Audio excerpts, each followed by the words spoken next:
share. Oke ya. Ini yang terakhir ini diagram pohon gitu ya. Jadi ini sama juga cara melakukan pencacahan gitu ya. Apa namanya, dengan menggambarkan melalui suatu diagram gitu ya. Jadi di sini contohnya jadi ini di bab ini kita masih ngomongin basic gitu ya. Jadi nanti ya mulai nanti mungkin kita sudah bisa masuk ada teknik lain untuk counting atau pencacahan yang lebih advance gitu ya. Tapi tentu yang basicnya tadi ada aturan perkalian, aturan penjumlahan gitu ya. Kemudian inklusi, eksklusi gitu ya. Itu harus tetap kalian pahami dan tahu kapan harus menggunakan gitu ya. Karena nanti kan situasinya bisa jadi kita butuh kedua aturan itu sekaligus atau lebih dari dua aturan sekaligus ya. Nah, ini cara lain untuk mencacah yaitu dengan menggunakan diagram pohon. Tentu ini kalau situasinya sederhana mungkin membantu gitu ya, tapi kalau sudah besar sekali saya kira ini juga akan rumit ya. Jadi di sini misalnya kita mau menghitung string biner yang dengan panjang 4 dan tidak memiliki 2 secara berurutan. Ya. Oke, maka di sini kita mencoba melihat satu persatu gitu ya. Jadi bit satunya apa pilihan untuk bit 1? Bisa 1, bisa 0 begitu ya. Oke ya. Di sini Bu Rino, bit satunya bisa 1, bisa 0. Kita lihat kasus pertama kalau bit satunya adalah 0 gitu ya. Maka bit 2-nya jadi boleh 0 gitu ya. Ini bercabangnya gimana Bu Rino? Oke, ini Bu Rino jalannya satu pilihan dulu ya. Jadi bit 3-nya bisa 0 juga gitu ya. Bit 4-nya juga boleh 0 ya tentu. Nah, terus kemudian persabangannya dimulai dari sini ya. Terakhir, jadi Bu Rino membaginya di sini. Oke, pilihan untuk bit 4 adalah juga bisa 1 ya, tetap memenuhi hubungan bahwa tidak ada satu yang berturutan ya. Jadi pilihannya ini 0000 atau 0001 ya. Nah, kemudian nah, di sini juga sebenarnya ada percabangan begitu ya. Ini saya kayaknya capek dengan kliknya.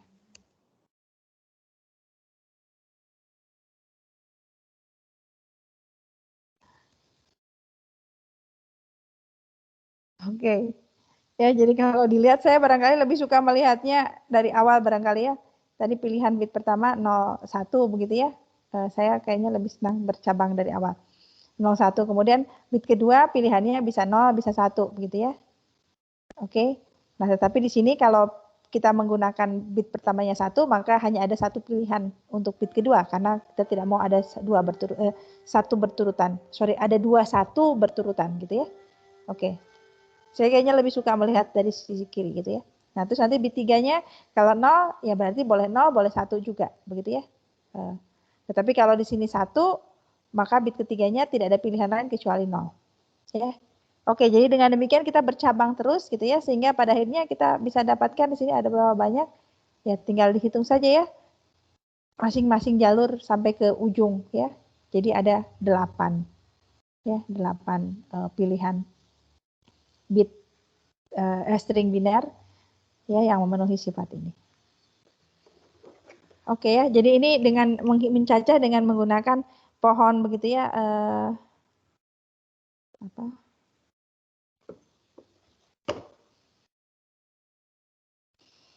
Ya, secara umum kalau masalahnya besar tentu pohonnya bisa jadi besar sekali gitu ya. Jadi bisa jadi juga tidak praktikal. Tapi ya ini satu cara untuk melakukan pencacahan gitu ya. Jadi melihat semua kemungkinan yang boleh diambil. Ya. Oke, saya kira kita masih punya waktu. Ada pertanyaan nggak? Masih ada berapa banyak waktu kita? Oke, ada sekitar 10 menit, 15 menit barangkali ya. Oke, saya kira saya akan lanjut saja sedikit gitu ya, karena hari Rabu nanti kita akan terpotong oleh kuis ya. Oke, jadi kita akan masuk pada prinsip penting dalam pencacahan yaitu pigeonhole principle. Ini sesuatu yang tampak sederhana tetapi bisa menjadi sangat powerful gitu ya. Oke, jadi kalau prinsipnya sendiri sangat natural gitu ya. Jadi di sini misalkan kita punya 12 sarang ya, itu diberikan oleh, mana sih sarangnya? Kok ada 12? Oh ini ya, dalam satu kotak ini ya, 4 baris, 3 kolom ya. Jadi ada 12 kotak, 12 sarang gitu ya. Sementara merpatinya ada 13 begitu ya. Oke. Oke, di sini Bu Rino menunjukkan beberapa pilihan bagaimana merpati bisa menempati sarang ini ya. Apa yang terlihat oleh kita di sini? Saya masih bersama kalian? Kalian masih bisa dengar saya? Masih. Oke. Ini internet kami parah sekali ini. Ya, apa yang terlihat dari ini ya? Pilihan ini. Selalu ada sarang yang diisi oleh lebih dari satu merpati gitu ya? Betul? Ya. Barangkali situasi yang paling ekstrim adalah di sini kalau semua masuk satu-satu pun gitu ya, sarang merpatinya lebih banyak daripada sarangnya gitu ya.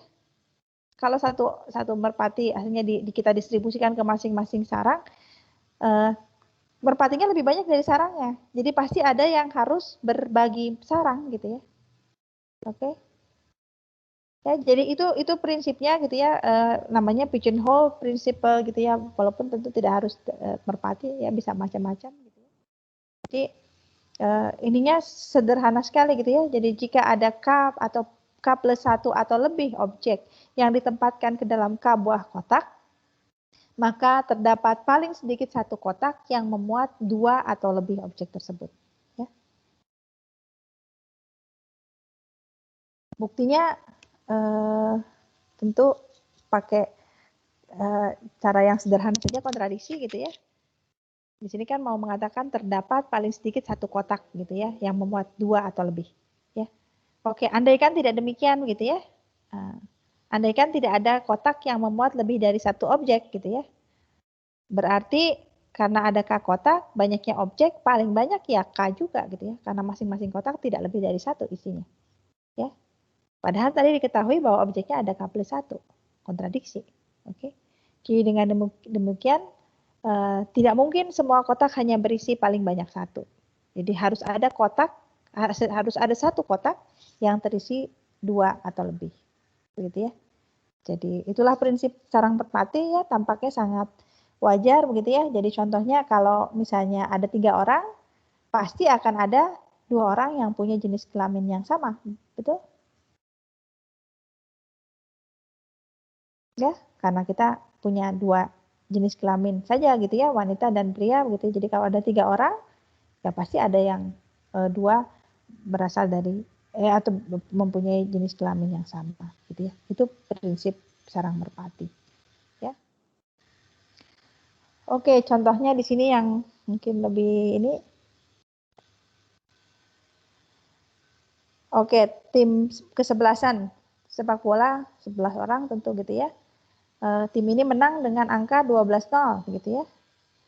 Maka terdapat paling sedikit satu pemain yang membuat sedikitnya 2 gol. Betul?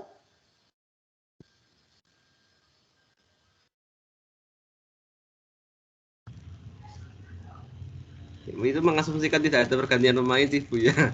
Oh ya, ya tentu. Ya. Kan pemainnya 11 disebutkan.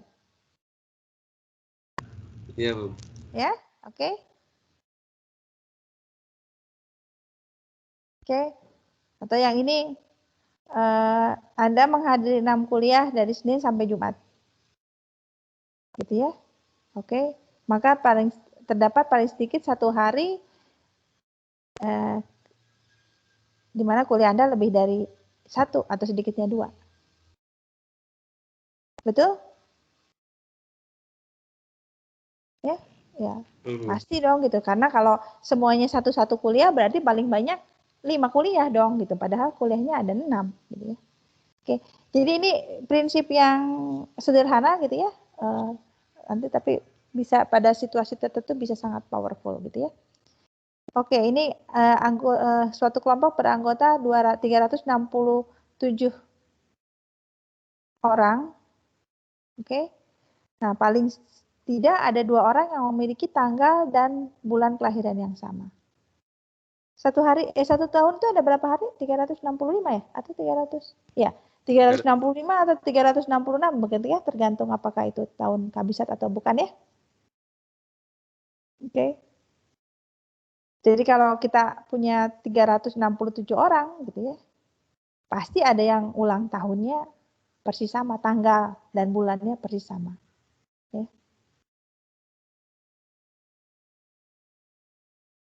Betul ya? Iya, Bu. Ya.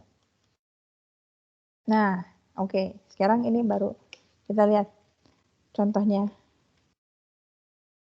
Tunjukkan bahwa untuk setiap bilangan bulat n, terdapat kelipatan dari n yang hanya terdiri dari digit 0 atau digit 1 saja. Oh, sorry.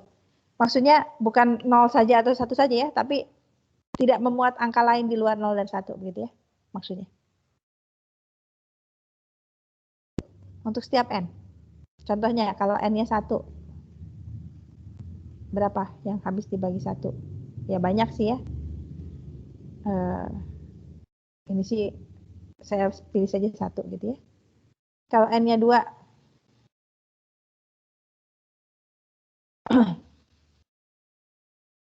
saya boleh pilih 10 gitu ya.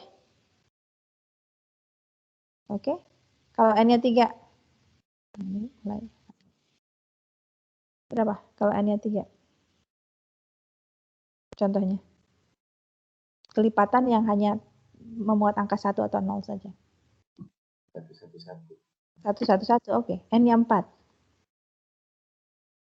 Ya, saya boleh pilih 100 begitu ya.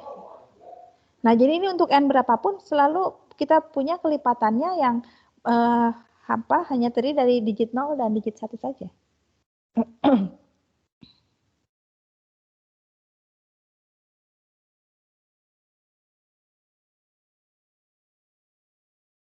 Oke, bagaimana cara membuktikannya?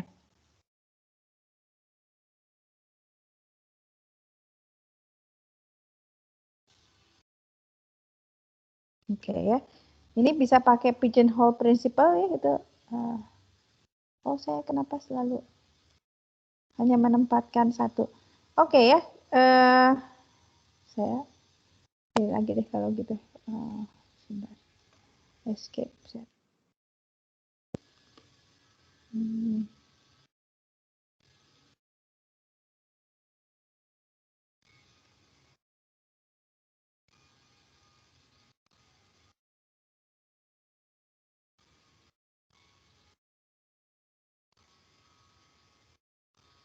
Oke. Oke ya. Nah, ini caranya yang ini mungkin tidak langsung kelihatan ya bahwa ini pakai PHP, bukan pemberi harapan palsu tapi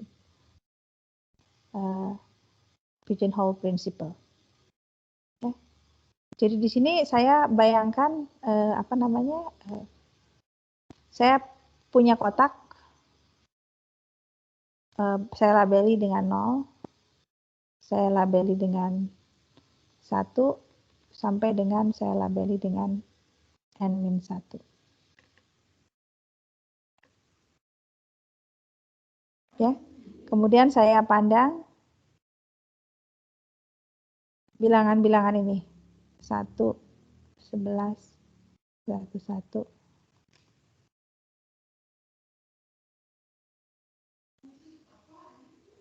sampai sebentar. 1, 1, 1, 1. Ini sebanyak n. Ya, saya pandang barisan bilangan 1, 11, 101, 111, 1111 dan seterusnya ya. Pokoknya isinya 1 semua digit, digitnya 1 semua. Oke. Nah, kemudian apa yang saya akan lakukan? Masukkan bilangan ini atau bilangan-bilangan ini ke dalam kotak. Bagaimana cara kriteria masuknya? Sesuai dengan sisa hasil bagi dengan N. Ya. Oke, jadi bilangan ini saya bagi dengan N gitu ya. Kalau saya bagi dengan N kan pilihan sisa hasil baginya antara 0, 1, sampai dengan N-1 ya. Oke, jadi saya punya bilangan-bilangan ini, saya masuklah ke dalam kotak yang sesuai, yaitu sisa hasil baginya dengan N.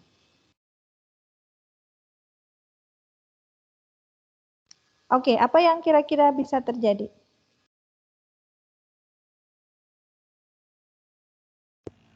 Ada yang sama atau pasti ada yang sama sih, Bu. Kenapa? Di sini saya punya berapa banyak nih bilangan yang masuknya? 1, 2, 3, berarti ada N bilangan ya? Iya. N bilangan. Kotaknya ada berapa? Ya, Bu, sebenarnya harus ditambah N+1 sih. Atau bisa N, tapi kalau ada yang sisanya 0, tinggal pakai itu. Kalau nggak ada sisanya 0, kita hanya meninjau sisanya dari 1 sampai N-1, itu ya kotanya N-1 dan pasti ada yang sama. Oke ya, jadi kasus pertama adalah kalau kotak 0 terisi ya. Oke, jadi dimasukkan, pokoknya lihat kita kotak 0. Kalau kotak 0 terisi, ya, berarti ada bilangan yang 111 itu yang habis dibagi N. Selesai ya? Kan yang dicari itu ya. Ini berarti apa? Berarti, aduh tulisannya. Berarti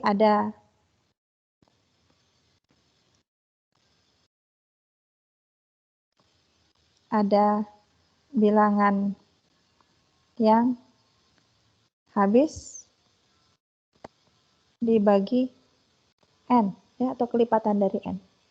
Selesai ya? Entah yang mana gitu. Nah, bagaimana kalau sekarang kotak 0 kosong?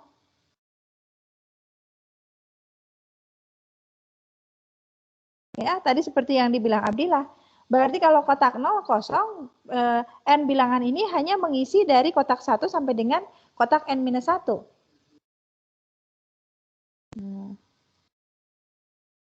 Ini bilangan-bilangan ini mengisi N-1 kotak saja ya. Nah, ini padahal bilangannya ada N. Ya, menurut prinsip pigeonhole principle, apa? Ada kotak yang terisi sedikitnya 2 bilangan ya? Bisa lebih. Oke, tapi kita anggap saja 2 gitu ya, ada yang 2. Kita amati 2. Aduh, kurang ya. Aduh, maafkan, saya kurang. Nah, oke, kalau misalnya terisi lebih dari terisi 2 gitu ya, apa yang kita bisa amati di sini?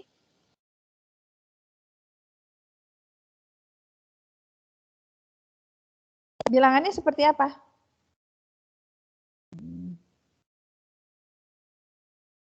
Oke, jadi kalau misalnya yang terisi 2 itu, misalnya begini ya, 1, 1, 1, 1, oke, sebanyak K gitu ya. Kemudian yang satu lagi 1, 1, 1, 1, ini sebanyak L gitu ya. Dengan di sini kita punya katakanlah K-nya yang lebih kecil dari L. Ya. Atau K-nya lebih besar dari L deh. K-nya lebih besar. Sama aja sebetulnya. Ya, K-nya lebih besar dari L. Ya, pasti beda ya panjangnya karena tadi bilangan kita kan panjangnya memang beda-beda semua ya. Oke. Nah, akibatnya ini kalau saya kurangkan bilangan ini, saya akan punya bilangan apa? 1, 1, 1, 1.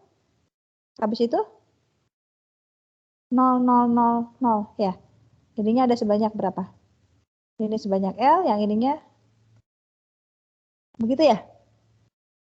Betul nggak? Betul. Oke.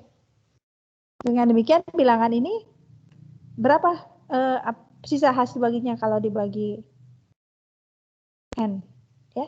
Oke, jadi artinya kalau dia masuk ke dalam kotak yang sama, saya mungkin tadi lupa mengatakan ya, berarti sisa hasil baginya kan sama ya.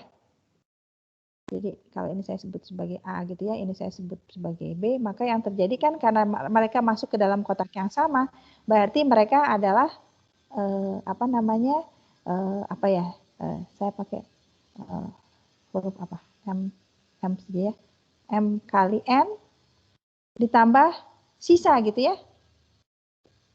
Oke, yang B-nya adalah, atau ini M1, M2 kali N ditambah sisa yang sama.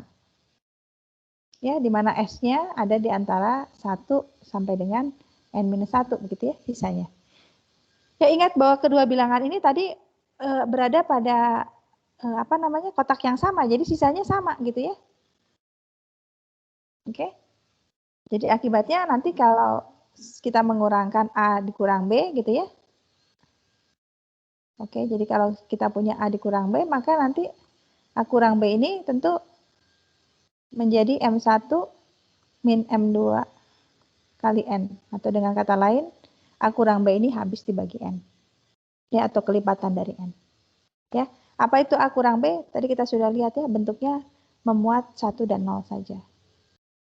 Ya, jadi dengan demikian bilangan yang dicari ketemu. Ya, oke, jadi kita baru saja menunjukkan bahwa memang selalu ada ya, untuk apapun N-nya selalu ada bilangan yang terdiri dari 1 dan 0 saja yang habis dibagi N. Ya, jadi ini pakai pigeonhole principle ya. Sesuatu yang tampaknya tidak langsung kelihatan gitu ya, bahwa ternyata yang dipakai itu hanya prinsip sederhana tadi. Kalau ada K kotak, kemudian ada lebih dari K objek, maka harus ada kotak yang terisi sedikitnya 2 objek. Ya, prinsipnya sesederhana itu. Ya. Tapi bisa sangat powerful. Ya. Ini saya kira contohnya ini sudah tidak trivial gitu ya. Contoh bahwa prinsip yang sederhana ini bisa menyelesaikan masalah seperti ini. Oke, saya kira saya berakhir di sini. Ada pertanyaan?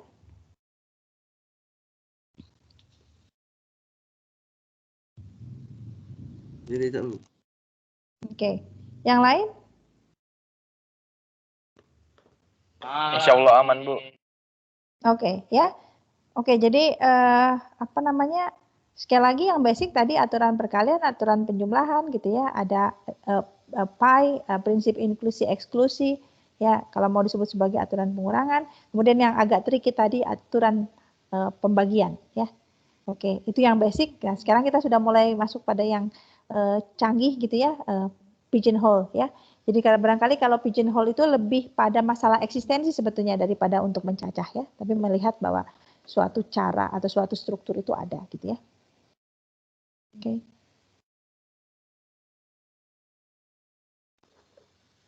Oke, saya ini kan sebut A dan B. Nanti ada B-nya seperti yang tadi dijelaskan.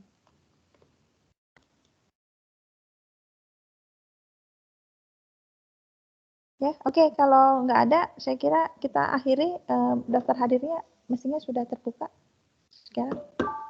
Oke, hari Rabu jangan lupa sekali lagi datang lebih cepat ya.